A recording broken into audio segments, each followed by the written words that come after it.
Hi friends, welcome back to our channel. Friends, daily serial notification రావాలి అంటే ఛానల్ని subscribe చేసి పక్కనే ఉన్న బెల్ ఐకాన్ని క్లిక్ చేసి ఆల్ ఆప్షన్ సెలెక్ట్ చేయండి. అప్పుడే మేము పెట్టిన వీడియోస్ ముందుగా మీ మొబైల్కి నోటిఫికేషన్ ద్వారా వచ్చేస్తుంది. మరి ఎవరు ఊహించని విధంగా సీతారాముల కళ్యాణం రోజున దైవ సన్నిధిలో భూమి గగన్ల మెడలో పూలమాల సాక్షాత్తు ఆ శ్రీరామచంద్రుల వారే వేశారా అన్నట్టుగా మరి జరిగిపోతుంది. కానీ మరి శరత్ చంద్ర గారి మీద ఉన్న కోపంతో గగన్ మరి ఆ పెళ్లిగా భావించకుండా దండ తీసేసి వెళ్ళిపోతుండగా మరి పంతులు గారు అటువైపు జానకి రామయ్య చెప్పిన మాటలతో మరి గగన్ ఎలాంటి నిర్ణయం తీసుకున్నాడు? భూమిని ఇంటికి తీసుకెళ్తున్నాడా? అసలు ఏం జరిగింది? తీసుకెళ్ళాలి అనుకున్న వాళ్ళంతా ఖచ్చితంగా లైక్ చేయండి.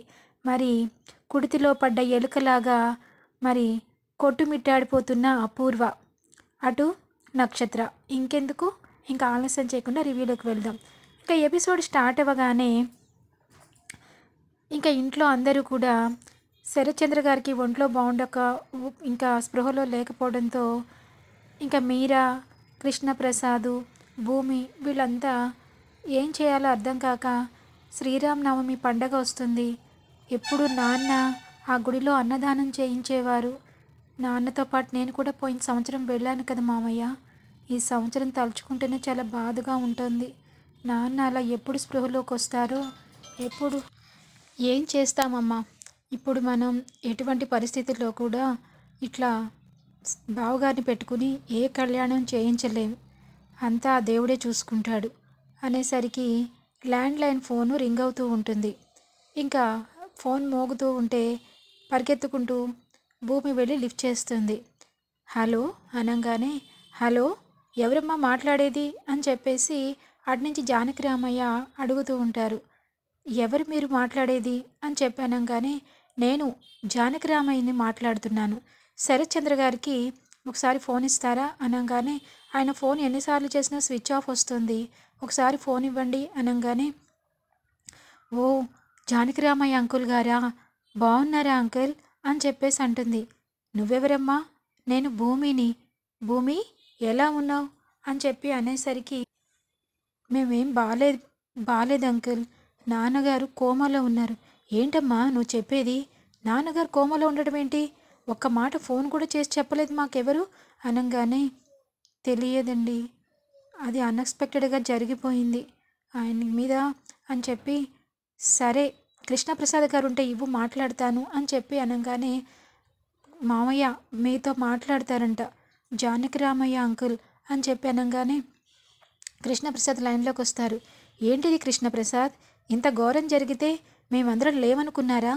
మాకేం చెప్పకుండా ఏంటిది అనగానే, క్షమించండి, మీకు చెప్పకూడదని కాదు, అది కొంచెం చిక్కుల్లో ఉన్నది, ఈ మధ్య చాలా గొడవలు జరిగాయి ఇక్కడ అని చెప్పేసి అనగానే, మీరు ఇవన్నీ పెట్టుకోకండి, ఇప్పుడు మేము కళ్యాణానికి అవేమి జరిపించలేము, అందుకని ఆ గుడిలో ఎప్పుడు పూర్వీకుల నుంచి మా బావగారు కూడా మీతో పాటు జరిపిస్తూ ఉంటారు, ఇప్పుడు ఆయన రాలేని పరిస్థితి, సరే మేమందరం ఆయన చూడటానికి వస్తాం అనగానే, ఇప్పుడు మీరు కళ్యాణం అయిన తర్వాత తాపీగా రండి, పర్వాలేదు, ఆయనకి ఇంటి దగ్గరే తీసుకొచ్చి ట్రీట్మెంట్ చేపిస్తున్నాము అని చెప్పి అనగానే, సరే మీ ఎలాగూ ఆయనకు ఒంట్లో బాలేదు కాబట్టి మీ అందరూ కళ్యాణానికి రండి, ఆ రాముల వారి ఆశీస్సులతో శరత్చంద్ర గారు త్వరలోనే కోలుకుంటారు, ఖచ్చితంగా ఆయన కోలుకుంటారు, మీరందరూ కలిసి వస్తారని నేను అపూర్వ గారు మీరందరూ కలిసి రండి, రావాలనే కోరుకుంటున్నాను, ఏమంటావు కృష్ణప్రసాద్ అంటే,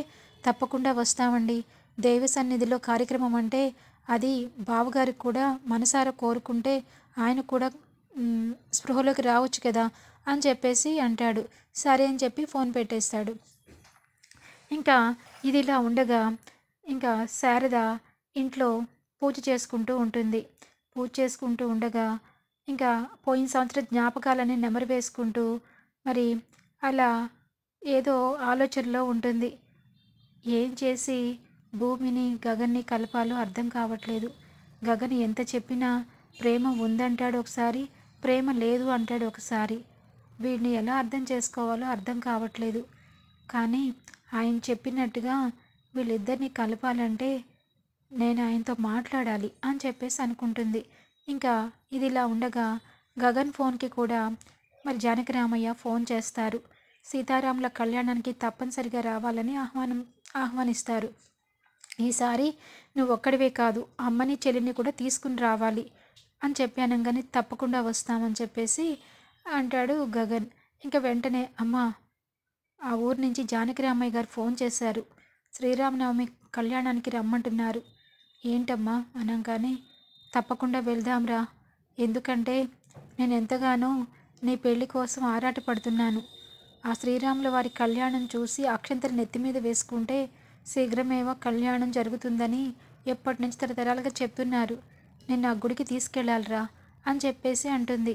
సరే అని చెప్పేసి వెళ్దాంలేమ్మా. ఆ రోజుకి నేనేమి షెడ్యూల్స్ ఏం పెట్టుకోను. సరే, నేను ఆఫీస్కి టైం అవుతుంది, వెళ్తున్నాను అని చెప్పి ఆఫీస్కి వెళ్ళిపోతాడు గగన్. ఇంకా ఇదిలా ఉండగా అమ్మా, మనం శ్రీరామనవమి వేడుకలంటే చాలా అంగరంగ వైభవంగా జరుగుతాయి కదా, నాకు కూడా చాలా సంతోషంగా ఉంది చూడాలని చెప్పేసి అంటూ ఉంటుంది. ఇంకా ఇది ఇలా ఉండగా మరి ఇంట్లో ఇందు కొంచెం మార్నింగ్ సిక్ అవుతూ ఉంటే వెంటనే వాళ్ళ అత్తయ్య వచ్చి ఏమైంది, ఎందుకట్లా ఉన్నావు అని చెప్పేసి అడుగుతుంది.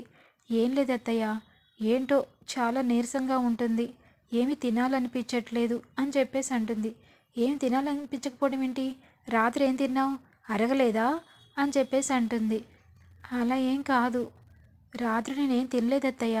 అంటే ఒకసారి హాస్పిటల్కి తీసుకెళ్ళరాదే కోడల్ని అని చెప్పేసి అంటాడు. అయినా నువ్వు అత్తయ్యవేనా, కోడలి పిల్ల వాంతులు వచ్చేటట్టుగా ఉందంటే అరగలేదని చెప్పంటావేంటి? ఏమో మన వంశీగాడు తండ్రి అవుతున్నాడేమో, హాస్పిటల్ తీసుకెళ్ళి చెక్ చేపిస్తే తెలుస్తుంది. అసలు కొంచెం కూడా జ్ఞానం లేనట్టుంది అని చెప్పి అనగానే ఎక్కడండి, నిన్నంతా ఆ 60 లక్షలు పోయిందని గోల్లోనే ఉన్నాం. అయ్యి ఏమైనాయో ఏంటో అని చెప్పేసి టెన్షన్ పడుతూ ఉన్నా. కోడలి పిల్ల ఏం చెప్తుందో అర్థం కాలేదు నాకు అని చెప్పేసి అంటుంది. సరే, ఆ 60 లక్షలు ఎక్కడి నుంచి ఎలా రాబట్టాలో నాకంతా తెలుసు కానీ వాటి సంగతి మర్చిపో అని చెప్పేసి అంటాడు. అంటే అనగానే ఇంకా వెంటనే స్టేషన్ నుంచి ఫోన్ వస్తుంది వెంకటేశ్వరరావుకి. వెంటనే వెంకటేశ్వరరావు, హలో ఎవరండి అనగానే పోలీస్ స్టేషన్ నుంచి మాట్లాడుతున్నాం. పోలీస్ స్టేషనా, నాకెందుకు చేశారు అనగానే నా ఇంట్లో డబ్బులు పోయి నేను బాధలో ఉంటే తిరిగేసి మీ దగ్గర నుంచి ఫోన్ ఏంటి అనగానే చూడండి వెంకటేశ్వరరావు గారు, మీ కొడుకుని అరెస్ట్ చేశాం అని చెప్పి అనగానే నా కొడుక ఏం చేశాడు, ఎందుకు అరెస్ట్ చేశారు అని చెప్పేసి అడుగుతూ ఉంటాడు. ఏం చేశామా, ఎందుకు వచ్చామా అన్నదంతా మీరు స్టేషన్కి వస్తే వివరంగా తెలుస్తుంది, మీ కొడుకు చేసిన ఘనకార్యాలన్నీ అని చెప్పి అనగానే అంటే వీడు 60 లక్షలు కూడా దొంగతనం చేశాడా ఏంటి, అయినా చేస్తే నేను కదా కేసు పెట్టాలి, వీడినెందుకు అరెస్ట్ అయ్యాడు అనగానే ఇంకా అమ్మో ఎందుకు తెలిస్తే ఇప్పుడే బేరమని చెప్పేసి అంటుంది అనుకుంటాడు. అయినా సరే ఏంటి మావయ్య గారు, పోలీసులు అంటున్నారు, అరెస్ట్ అంటున్నారు, ఏం జరిగింది అని చెప్పేసి అంటుంది. ఏం లేదమ్మా, ఏం లేదు అని అనగానే ఏం లేదంటారేంటండి, ఏం జరిగిందో చెప్పండి, వంశీగాడి సంగతి ఏమన్నానా అని చెప్పి అనగానే అవునే, వంశీని పోలీసులు అరెస్ట్ చేశారంట. అరెస్టా అని చెప్పేసి కింద పడిపోతుంది ఇందు. అమ్మాయి లే లే అని చెప్పేసి సౌందర్య లేపి ఇంకా కూర్చోబెడుతుంది. పోలీసులు అరెస్ట్ చేస్తేనే కుప్పకూలిపోతే ఎట్లా అమ్మాయి, ఎందుకు చేశారా ఏంటన్నో తెలుసుకోవాలి కదా, ధైర్యంగా ఉండాలి. ఇప్పుడు మీ మావయ్య గారి విషయంలో అందరినీ అనుమానిస్తున్నారు, అలాగే మనవాడిని కూడా ఏదో అనుమానించుంటారేమో, అందుకే తీసుకెళ్ళుంటారేమో, ఏదో నేను వెళ్ళి కనుక్కుంటాను ఉండండి అని చెప్పి అనగానే ఇంకా సరే మావయ్య గారు నేను వస్తానంటే ఆడపిల్లవి నువ్వెందుకమ్మా, మేము చూసుకుంటాం అని చెప్పేసి మరి వెంకటేశ్వరరావు స్టేషన్కి బయలుదేరతాడు. ఇంకా ఇదిలా ఉండగా ఆఫీస్లో బిజీగా ఉంటాడు గగన్. ఇంకా ఫైల్స్ అన్నీ రిఫర్ చేస్తూ ఉండగా అప్పుడే డోర్ తీసుకుని ఇందు వస్తుంది.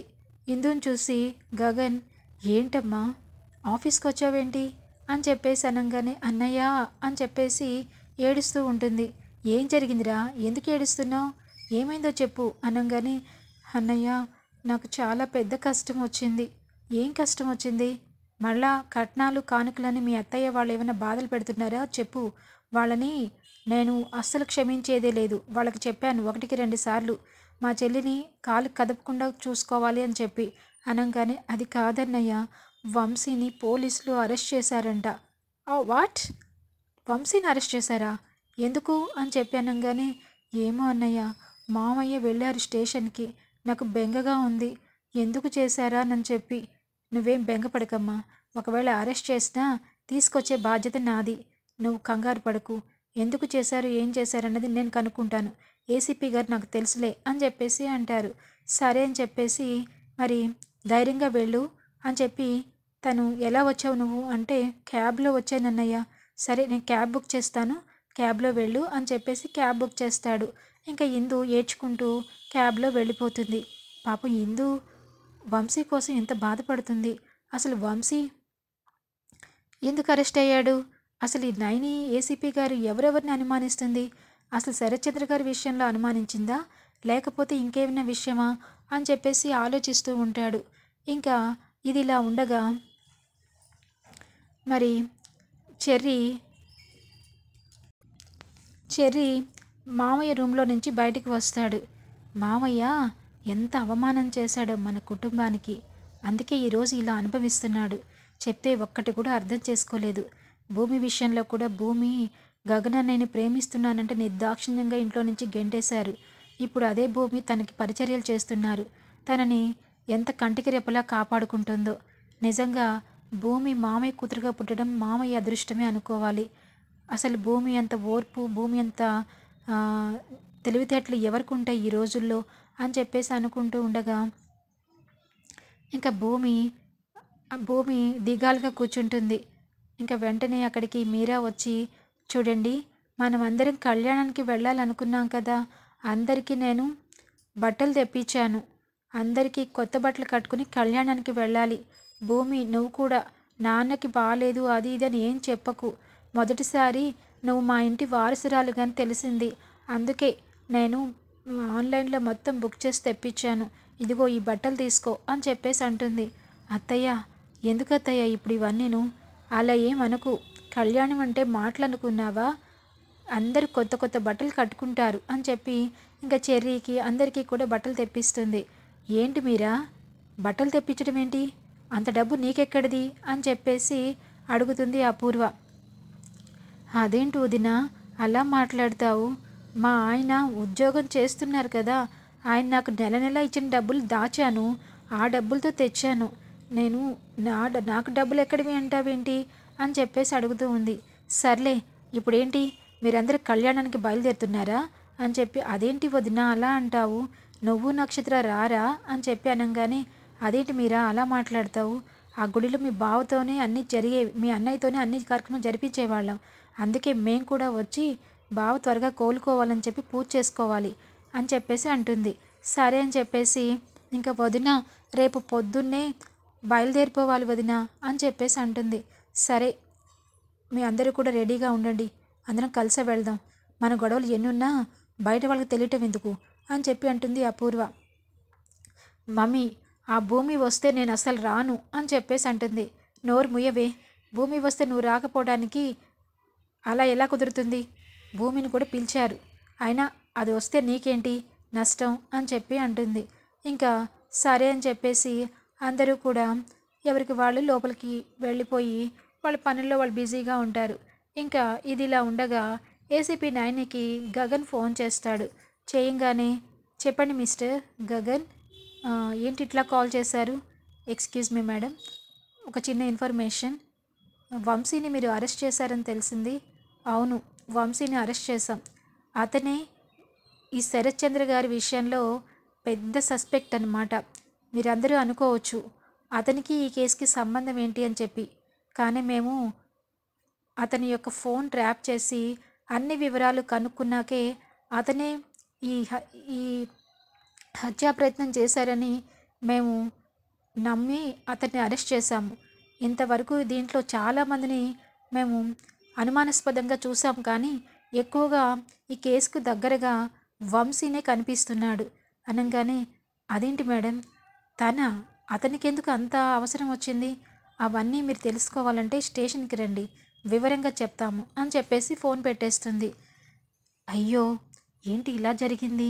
వంశీ విషయం ఇప్పుడు అమ్మకి చెప్తే అమ్మ అందరూ ఫీల్ అవుతారు. రేపు కళ్యాణం. పాపం ఇందు ఎంత బాధపడుతుందో అని చెప్పేసి అనుకుంటూ ఉంటాడు. ఇంకా ఇదిలా ఉండగా మరి రెండో రోజు మరి మధురపొడి ఊరు వెళ్ళాలి కదా! అక్కడ కళ్యాణం జరుగుతుంది కదా! మరి ఎవరికి వాళ్ళు రెడీ అవుతూ బయలుదేరాలని చెప్పి శారద, పూర్ణి కూడా మంచిగా చీర అది కట్టుకుని రెడీ అవుతుంది. శారద కూడా రెడీ అవుతుంది. రెడీ అవుతూ ఉంటే గగన్ నువ్వు కూడా రెడీ అయ్యి రారా. వద్దమ్మా, ఈ కళ్యాణానికి వీటన్నిటికీ అక్కడ ఏవేవో గొడవలు జరుగుతూ ఉంటాయి. నా మనసేం బాగలేదు అని చెప్పేసి అంటాడు. మనసు బాగోలేకపోవడం ఏంట్రా, రారా అనంగానే పాపం గగన్కి వంశీ కోసం అక్కడికి వెళ్ళాలని చెప్పి ఉంటుంది. ఒరే నాన్న, నీకోసమే మొక్కుకున్నాను, నీకు ఆ అక్షంతలు వేయాలని. నువ్వు రాకుండా నేనెందుకు వెళ్తానురా, రా అని చెప్పేసి అంటుంది. అవునన్నయ్య, మనం ముగ్గురం వెళ్ళి ఆ కళ్యాణం చూద్దామన్నయ్య అని చెప్పేసి అనగానే అక్కడ ఆ శరత్చంద్ర ఫ్యామిలీ కూడా వస్తుంది, భూమి కూడా వస్తుంది. నాకెందుకు ఈ తలనొప్పి అని చెప్పేసి అంటాడు. అందుకే కదన్నయ్య అక్కడికి వెళ్ళేది అని చెప్పేసి అనుకుంటుంది. ఇంక ఈ లోపల సరే నేను ఒక హాఫ్ అన్ అవర్లో రెడీ అయ్యి వస్తాను, వెయిట్ చేయండి అని చెప్పేసి లోపలికి వెళ్తాడు. ఈ లోపల కృష్ణప్రసాద్ శారదకి ఫోన్ చేస్తాడు. శారద చూసి వెంటనే తన రూమ్లోకి వెళ్తుంది. ఏంటండి, ఏంటి ఇలా ఫోన్ చేశారు? శారద, మీరు కళ్యాణానికి బయలుదేరుతున్నారా? అవునండి, బయలుదేరుతున్నాము. మేము కూడా బయలుదేరుతున్నాము. నీకు ఒక విషయం చెప్తాను, జరిగింది జరిగినట్టుగా, చెప్పింది చెప్పినట్టుగా విను. ఏంటండి, అసలే కంగారుగా ఉంది. పిల్లలిద్దరు ఇంట్లోనే ఉన్నారు. మీరు గంటలు గంటలు మాట్లాడకుండా ఏంటో చెప్పండి అనగానే శారద, ఇదే మనకి మంచి అవకాశం. ఏం అవకాశం అండి? శారద గగన్లని ఈ సీతారాముల కళ్యాణ వేడుకలో ఖచ్చితంగా వాళ్ళిద్దరికీ పెళ్లి చేద్దామని నాకు అనిపిస్తుంది. అదెలా కుదురుతుందండి? అది జరిగే పనేనా? గగన్ ఇప్పటికే కారాలు మిరియాలు నూరుతున్నాడు, భూమిని కలవనే అంటున్నాడు. అలా అంటాడు. మనం అన్ని ఏర్పాట్లు మనం చేస్తాం కదా. ఆ సన్నిధిలో ఏం జరగాలంటే అదే జరుగుతుంది. రాత రాసి పెట్టుంటే వాళ్ళిద్దరికీ పెళ్లి జరుగుతుంది. ఏమంటావు? కానీ నేను ఒక ప్లాన్ చేశాను. ఆ ప్లాన్ ప్రకారం వాళ్ళు జరగాలంటే నువ్వు నాకు సహకరించాలి, సరేనా అని చెప్పేసి అంటాడు. ఏం చేశారండి? అదంతా ఇప్పుడు నేను చెప్పను, గుడిలోనే చూస్తావు కదా, గుడికి వచ్చేసేయండి అని చెప్పేసి అంటాడు. సరేనండి అని చెప్పి అనగానే ఇంకా ఈ లోపల అమ్మ అమ్మ అనుకుంటూ గగన్ వస్తాడు. సరే వాడు వస్తున్నాడు, ఫోన్ పెట్టేయండి అని చెప్పి పెట్టేస్తుంది. ఇంకా ఇదిలా ఉండగా మావయ్య, ఏంటి మావయ్య, ఏంటి, ఎవరు ఇంకా ముందుకు రావట్లేదు, టైం అయిపోతుంది, బయలుదేరమా అనంగానే మరి భూమి మంచిగా లంగావణి వేసుకుని రాగానే మీరా అయితే అచ్చమ్మ వదినలాగే ఉన్నావు భూమి, ఎంత ముద్దుగా ఉన్నావో, నా దిష్టే తగులుతుంది, నీకు దిష్టి చుక్క పెడతానుండు, అసలు ముఖం చూడు, పెళ్ళికళ్ళు వచ్చేసినట్టు అనిపిస్తుంది. ఏమండి, భూమికి పెళ్ళికళ్ళు వచ్చినట్టు లేదు అనంగానే అవును మీరా, భూమిని చూస్తుంటే పెళ్లి కూతురులానే అనిపిస్తుంది. ఖచ్చితంగా ఈ సీతారాముల కళ్యాణం జరిగే లోపల భూమి గగల పెళ్ళి నేను జరిపిస్తాను. కన్న తండ్రిగా నా బాధ్యత తీర్చుకుని మన శారదకి భూమిని కోడలుగా గిఫ్ట్గా ఇస్తాను. అదే నా కోరిక. అది ఇవాళ నెరవేరుతుంది. ఒక సంకల్పం చేసుకుంటే అది మంచిదైతే దైవ సన్నిధిలో ఖచ్చితంగా తీరుతుంది అంటారు అని చెప్పేసి అనుకుని ఇంకా పదండి పదండి అందరం బయలుదేరదామని చెప్పి అనగానే ఇంకా గోరింటాకు, అపూర్వ, మరి నక్షత్ర వాళ్ళు ఒక కారులో, ఇంకా భూమి వీళ్ళంతా ఒక కారులో బయలుదేరిపోతారు. ఇంకా బయలుదేరిన తర్వాత కళ్యాణానికి ఇంకా ఒక 2 గంటల టైం ఉంటుంది. అందరూ అతిథులు ఇంకా చాలామంది ఊర్లో వాళ్ళు జనాలు అంతా చాలా కోలాహలంగా ఉంటుంది. జానకి రామయ్య మరి జానకమ్మ అందరూ కూడా హడావిడిగా ఉంటారు. అప్పుడే కారులో నుంచి కృష్ణప్రసాద్ వాళ్ళు దిగుతారు. దిగంగానే సాదరంగా ఆహ్వానం పలుకుతారు జానకి రామయ్య. ఈ ఈ కళ్యాణం చాలా అంగరంగ వైభవంగా జరిపిస్తున్నాము.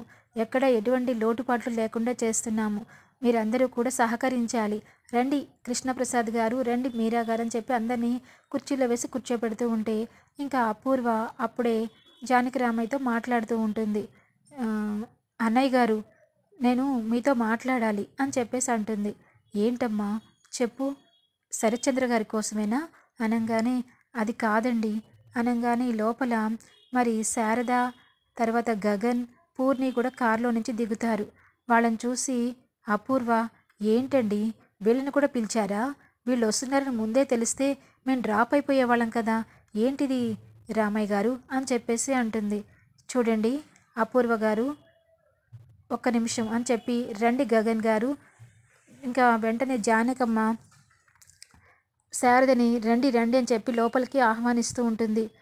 ఇక్కడ కళ్యాణానికి ఒకళ్ళని పిలిచి ఒకళ్ళని పిలవకపోవడం కాదు, అందరూ ఆహ్వానితులే, అందరూ ఈ కళ్యాణంలో భాగస్వాములే అని చెప్పేసి అంటూ ఉంటే గగన్, చూసావా అమ్మా, అందుకే నేను రానని చెప్పి అన్నది, పిలిచి ఇక్కడ అవమానం జరుగుతూ ఉంటుంది, ఇది చూస్తూ ఉండాలా? అరే గగన్, ఊరుకోరా, మనం మన కోసం వచ్చాం, కళ్యాణం కోసం వచ్చాం, దైవ సన్నిధిలో అలా మాట్లాడకూడదు, పద అని చెప్పేసి అంటుంది. ఇంకా అందరూ కూడా కళ్యాణం పనుల్లో ఒకరికొకరు పాలు పంచుకుంటూ ఉంటారు. అదే సమయంలో మరి పంతులు గారి దగ్గరికి వెళ్ళి కృష్ణప్రసాద్ పర్సనల్గా వెళ్ళి మాట్లాడతాడు.